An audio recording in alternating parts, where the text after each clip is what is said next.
morning, Cardinals fans. Welcome back to Birdseeds. I'm Tara Wellman. Happy weekend. I hope you have some excellent weekend plans, even if that doesn't include the St. Louis Cardinals game tonight, because you're obviously going to be watching the St. Louis Blues in Game 3 of the Stanley Cup Final. That's not what I am here to talk about, though. If we have not met, I cover the St. Louis Cardinals right here on Birdseeds with game recaps, series previews, and more, as my real job in sports television allows as far as time is concerned. But I also write about the St. Louis Cardinals over at birdsontheblack.com. That is where you can also get this awesome shirt. This is our Birds on the Black logo special edition. It is a charity project. We are joining with Miles and Lauren Michaelis in their project with Big League Impact. You can find out more about that over at the site. I will link it all in the description below. But anyway, this is a shirt you can get. There are a bunch of styles and colors, and all of the proceeds go to their Big League Impact campaign,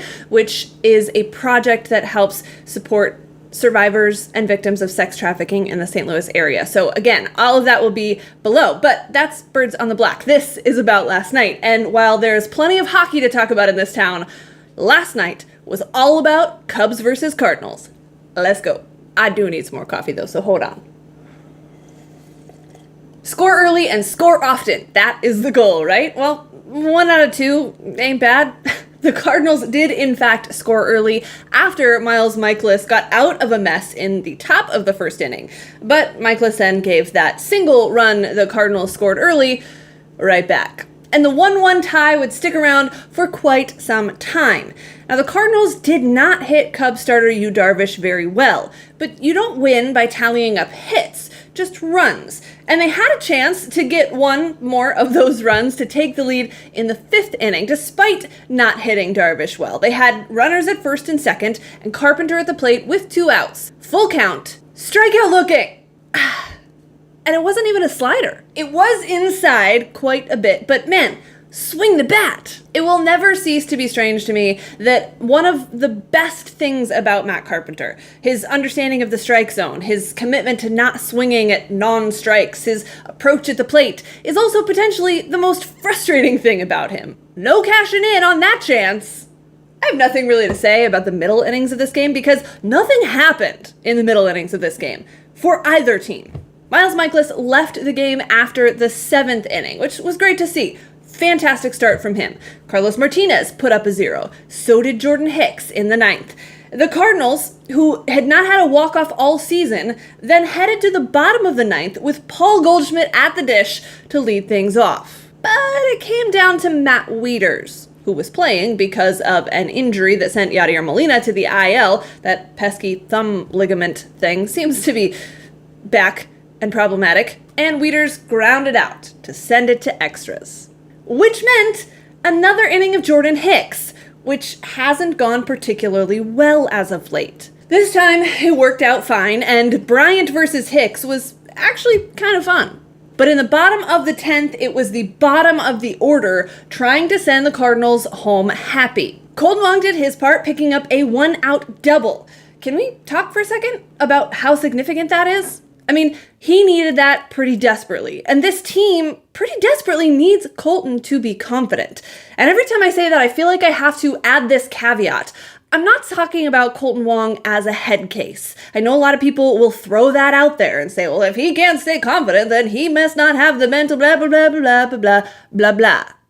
Look, the mental part of the game is obviously the toughest part for Kolten, but that's not particularly unusual, and it's also not necessarily what I mean when I say that this team needs a confident Kolten Wong. Yes, because it makes him better, but also because when he's confident, there's an attitude, there's an air, there's an energy, there's a spark that impacts the entire team. We see it time and time again. When he's playing well, he can be the one to jumpstart some rallies, make some things happen, keep that energy level up, and quite frankly, that hasn't been there this month. So for Kolten to pick up that double, to set this team up, to potentially walk it off, big deal.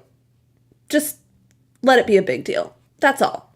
Someone else who probably could benefit from a bit of a confidence boost is Matt Carpenter, who had a chance with the bases loaded and 4 infielders between first and second base. Okay, Joe Madden. And what did Carpenter do? Well, he beat the shift by going down the left field line for what would have been a ground rule double, but it was a walk-off, so it didn't matter. Walk-offs, turns out, are fun. Who knew? A thing I also didn't know, Matt Carpenter is actually really, really good with the bases loaded. In fact, according to a tweet after the game by Post-Dispatch writer Derek Gould, like really, really good. He's baseball's all-time leader in average with the bases loaded. He's 25 for 49, which is a 5.10 average, and he has 73 runs batted in those such scenarios. That's insane to me, but I'm not gonna question it. I will say, though, that loading the bases ahead of Matt Carpenter should probably be the primary game plan from now on, okay? And that is the story of the Cardinals taking the series opener, which means they can't get swept 2-1 over the Chicago Cubs. And you guys, it took until the last day of the month of May, the last hour and a half of the month of May, but they did it. They won back-to-back games before the calendar turned to June. And what have we learned? Nothing. Except that this team isn't just gonna roll over and die. They didn't hit Darvish well. They didn't hit the Cubs bullpen well. They needed their pitching staff to get huge outs with runners 90 feet away from breaking the tie multiple times in this game. And yet, the pitching kept them in it long enough for the hitters to create one more opportunity.